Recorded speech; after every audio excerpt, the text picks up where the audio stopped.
ಕಾಂಗ್ರೆಸ್ ಸರ್ಕಾರ ಅಧಿಕಾರಕ್ಕೆ ಬರಲು ಮತದಾರರಿಗೆ 5 ಗ್ಯಾರಂಟಿಗಳನ್ನು ಘೋಷಣೆ ಮಾಡಿ ಅಧಿಕಾರ ಹಿಡಿದ ಕಾಂಗ್ರೆಸ್ ಸರ್ಕಾರ ಘೋಷಣೆ ಮಾಡಿದ 5 ಗ್ಯಾರಂಟಿಗಳನ್ನು ನಿಭಾಯಿಸಲು ಹರಸಾಹಸ ಪಡುತ್ತಿದೆ.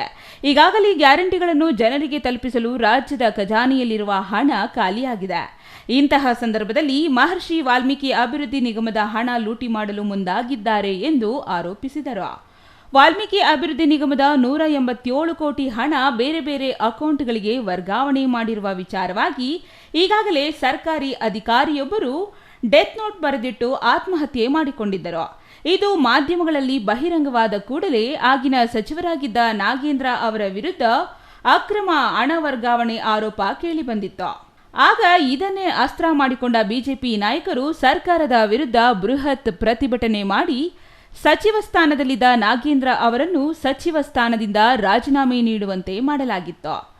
ಇಲ್ಲಿಗೆ ಪಟ್ಟು ಬಿಡಿದ ಬಿಜೆಪಿ ಮುಖಂಡರು ಮತ್ತು ಎಸ್ಟಿ ಸಮುದಾಯದ ಮುಖಂಡರು ಇಂದು ಚಿಕ್ಕಬಳ್ಳಾಪುರ ಜಿಲ್ಲಾಡಳಿತ ಭವನದ ಮುಂದೆ ಸರ್ಕಾರದ ವಿರುದ್ಧ ಬೃಹತ್ ಪ್ರತಿಭಟನೆ ನಡೆಸಿದ್ರು. ಈಗಾಗಲೇ ಮಾಜಿ ಸಚಿವ ನಾಗೇಂದ್ರ ವಾಲ್ಮೀಕಿ ಅಭಿವೃದ್ಧಿ ನಿಗಮದ 187 ಕೋಟಿ ಹಣವನ್ನ ಅಕ್ರಮ ವರ್ಗಾವಣೆಯಲ್ಲಿ ಭಾಗಿಯಾಗಿರುವುದನ್ನು ತಪ್ಪೊಪ್ಪಿಕೊಂಡು ಸಚಿವ ಸ್ಥಾನಕ್ಕೆ ರಾಜೀನಾಮೆ ನೀಡಿದ್ದಾರೆ. ಆದರೆ ಇವರ ಹಿಂದೆ ಸಿಎಂ ಸಿದ್ದರಾಮಯ್ಯ, ಡಿಸಿಎಂ ಶಿವಕುಮಾರ್ ಸೇರಿದಂತೆ ಇನ್ನಿತರರು ಹಗರಣ ಮಾಡಲು ಕೈಜೋಡಿಸಿದ್ದಾರೆ. ಹೀಗಾಗಿ ತನಿಖೆಯಾಗಿ ಹಗರಣ ಮಾಡಿದ ತಪ್ಪಿತಸ್ಥರ ವಿರುದ್ಧ ಕಾನೂನು ಕ್ರಮ ಜರುಗಿಸಬೇಕೆಂದು ಅಪರ ಜಿಲ್ಲಾಧಿಕಾರಿ ತಿಪ್ಪೇಸ್ವಾಮಿ ಅವರಿಗೆ ಮನವಿ ಸಲ್ಲಿಸಿದ್ರು. ಇವತ್ತಿನವರೆಗೂ ಯಾರಿಗೂ ಒಂದು ಅನುದಾನ ಕೊಟ್ಟಿಲ್ಲ. ಯಾಕಂತ ಹೇಳಿದ್ರೆ ಒಂದು ವರ್ಷಕ್ಕೆ 56,000 ಕೋಟಿ ಕೊಟ್ಟಿರ್ತಕ್ಕಂಥ ಬಿಡ್ಡಿ ಬಾಕಿಗಳು ಕೊಡಬೇಕು. ಯಾವನ್ರಿ ಕೂಡ ಕೇಳದ ನಿಮ್ಗೆ ಯಾರಿಗಾದ್ರೂ ಕೂಡ ಕೇಳಿದ್ರ? ರೈತರ ಬಗ್ಗೆ ಏನಾದ್ರೂ ಒಂದು ಸ್ವಲ್ಪ ಕಾಳಜಿ ಇದೆಯಾ ನಿಮ್ಗೆ? ಅವ್ರು ಯಾವ್ದಾದ್ರು ಒಂದು ಬೋರ್ವೆಲ್ ಕೊರೆದ್ಬಿಟ್ಟು ಒಂದು ಬೆಳೆ ಬೆಳೆಯೋಣ ಅಂತ ಹೇಳಿದ್ರೆ 3 ಲಕ್ಷ ರೂಪಾಯಿ ಕೊಡ್ಬೇಕ್ರಿ ಅವ್ರಿಗೆ.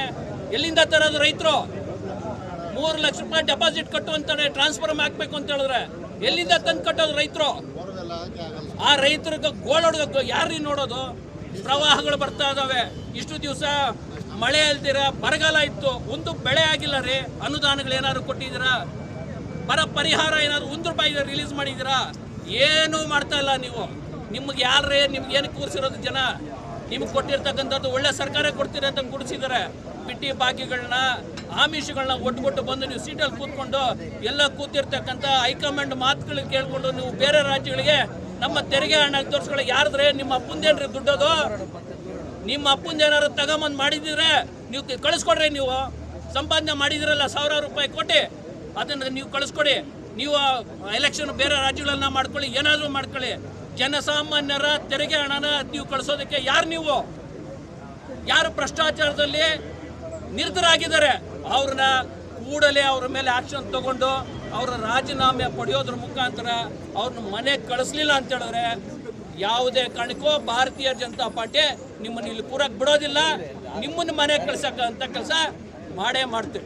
ಬೆರಳೆಣಿಕೆಯಷ್ಟು ಮಾತ್ರ ಜನ ಪ್ರತಿಭಟನೆಗೆ ಬಂದಿದ್ದು, ಹೋರಾಟಗಾರರಿಗಿಂತ ಪೊಲೀಸ್ ಸಿಬ್ಬಂದಿಯೇ ಹೆಚ್ಚಾಗಿದ್ದು ವಿಶೇಷ.